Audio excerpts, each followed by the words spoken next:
फकीर और करीब आया। थोड़ी ही देर में रात हो जाएगी। तुम जवान लड़कियां हो, इस वीराने में कहाँ जाओगी? यहाँ जानवर भी घूमते हैं।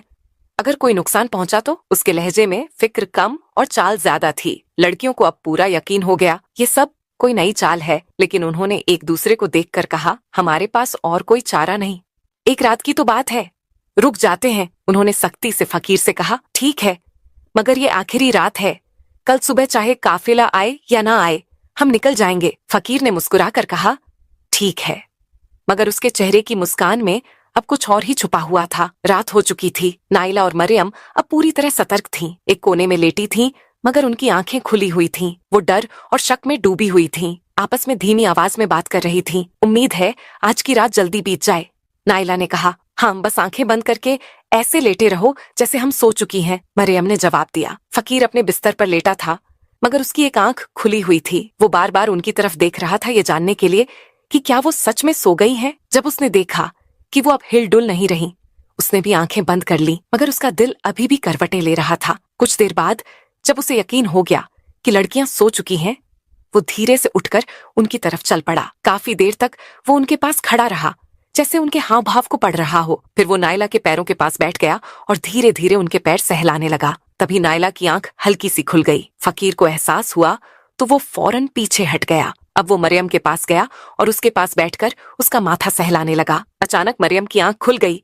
उसने घबराकर करवट ली और मुंह नीचे कर लिया। कुछ बोली नहीं, मगर उसकी हरकतों से पता चल गया कि वो जाग चुकी है। फकीर चुपचाप उठा और फिर अपने बिस्तर पर जाकर लेट गया। उसकी धड़कनों में घबराहट थी, मगर चेहरे पर कोई परेशानी नहीं थी।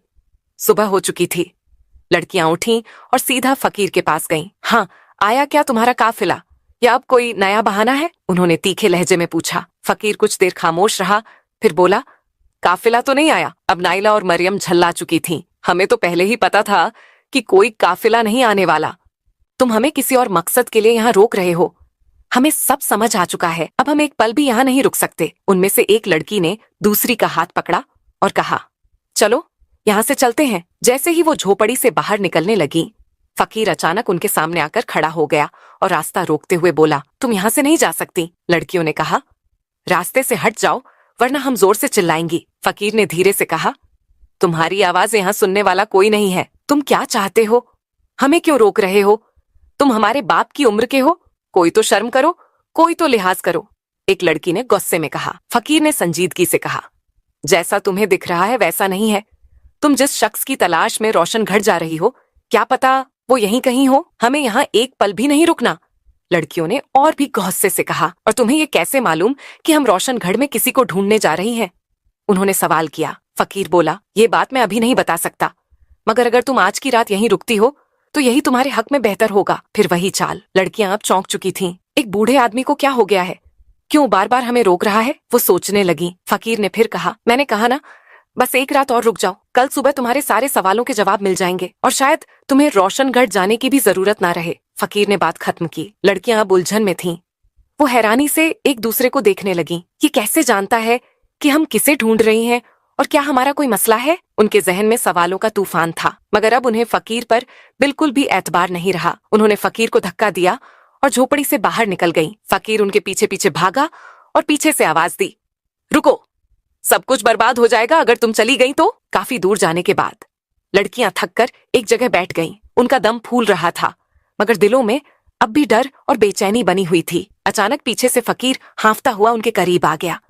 उसकी सांसें तेज थीं। मैं आखिरी बार तुमसे कह रहा हूँ, उसने धीमे लेकिन यकीन भरे लहजे में कहा, आज रात मत जाओ।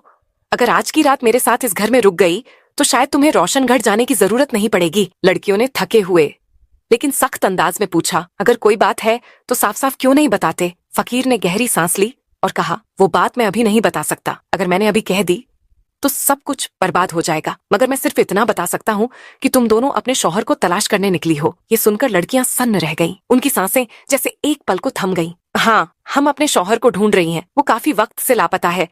हमने कई इलाकों में ढूंढा, अब रोशनगढ़ की तरफ जा रही है। लेकिन तुम्हें ये सब कैसे मालूम? उनमें से एक ने चौंक कर पूछा। फकीर ने बेहद संजीदगी से जवाब दिया, मुझे सब मालूम है, मगर तुम्हें मेरे साथ एक रात गुजारनी होगी, तभी मैं तुम्हारे सारे सवालों का जवाब दे सकूंगा। ये अजीब शर्त सुनकर लड़कियां घबरा गईं। उन्होंने एक दूसरे की तरफ देखा। डर, शक और उलझन उनकी आंखों में साफ नजर आ रही थी। ये फिर कोई नई चाल है क्या? अब ये रात में हमारे साथ क्या करने वाला है? वो मन ही मन सोचने लगी। फकीर अब भी वहीं खड़ा था, बेहद संजीदा और ठहरा हुआ। कुछ देर सोच विचार के बाद नायला बोली, ठीक है, चलो एक रात और वहीं रुक जाते हैं। मरियम ने हामी भरी। हाँ, मगर ये आखिरी रात होगी। इसके बाद अगर कोई बात हुई तो हम और कुछ नहीं सुनेंगे। ये सुनकर फकीर का चेहरा जैसे खुशी से खिल उठा। उसकी आंखों में अब चमक थी, जैसे कोई मंजिल करीब आ रही हो। ठीक है, उसने कहा। लड़कियां और फकीर अब वापस घर की तरफ चल पड़े। लड़की आगे आगे चल रही थी और फकीर उनके पीछे। उसकी चाल में अब उतावलापन नहीं था, बल्कि ठहराव था, मगर उसकी निगाहों में अब भी वही पुरानी हलचल थी। वो मन ही मन सोच रहा था, आज की रात कितनी मुश्किल से आई है और इस रात को मैं यूं ही नहीं जाने दूंगा। रात हो गई। लड़कियां जो अब बेहद सतर्क हो चुकी थीं, अपने बिस्तर पर लेटी रहीं, मगर उनकी आंखें खुली थीं। वो जाग रही थीं, आपस में धीमी आवाज में बात कर रही थीं और हर आहट पर चौकस थीं। फकीर अपने बिस्तर से उन्हें देखता रहा। जब रात का आखिरी पहर आया और उसे लगा कि अब नींद का असर हो रहा है, वो धीरे से उठा और नायला के पास जाकर बैठ गया। वो उसे बेहद प्यार भरी नजरों से देखता रहा, फिर उसका हाथ अपने सीने से लगा लिया। नायला ने एक झटके में हाथ छुड़ाया और गुस्से में मुंह फेर लिया। फकीर फिर उठा और मरियम के पास गया। उसके चेहरे को काफी देर तक देखता रहा, फिर उसके माथे पर एक नरम सा बोसा दिया। मरियम चौंकी, हड़बड़ाई और गुस्से में मुंह नीचे कर लिया। फकीर फिर चुपचाप उठकर अपने बिस्तर पर लौट गया। उसकी आंखों में कोई पछतावा नहीं था, बस एक इंतजार था जो अब अपने अंजाम के करीब था। सुबह की पहली किरण झोपड़ी की मिट्टी भरी दीवारों से छनकर अंदर आई। लड़कियां अब भी जागी हुई थीं।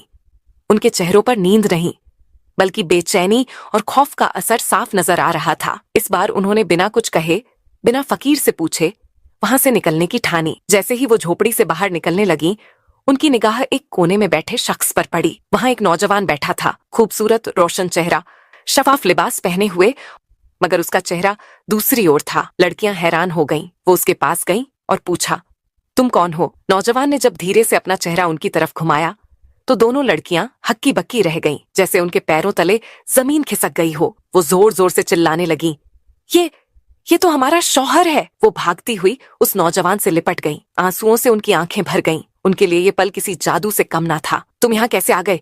क्या हम कोई ख्वाब देख रही हैं? नायला ने कांपती हुई आवाज में पूछा। नौजवान ने उन्हें अपने गले से लगाए रखा और धीमे से कहा, नहीं, ये ख्वाब नहीं, हकीकत है। मैं वापस आ गया हूँ। लड़कियों की खुशी की कोई इंतहा नहीं रही। बरसों से जिसकी तलाश में थी, आज वही उनके सामने था। लेकिन तुम कहाँ थे? मरियम ने पूछा। और तुम इस फकीर के घर में कैसे पहुंचे? वो आदमी तो हमें बिल्कुल ठीक नहीं लगा। क्या तुम उसे जानते हो? नौजवान ने उनकी आंखों में देखा। अब उसकी आंखों में राज नहीं, बल्कि राहत थी। उसने कहा, पहले फकीर को बुलाकर लाओ। देखो वो कहाँ है? लड़कियां झोपड़ी के हर कोने में ढूंढने लगीं, मगर फकीर कहीं नहीं था। वो वापस आकर बोली, वो तो कहीं नहीं है। लगता है जैसे वो गायब हो गया हो। कहाँ चला गया वो? नौजवान ने गहरी सांस ली। फकीर कहाँ गया, ये तो अब तुम्हें खुद ही समझ आ जाएगा। लेकिन उससे पहले क्या तुम नहीं जानना चाहोगी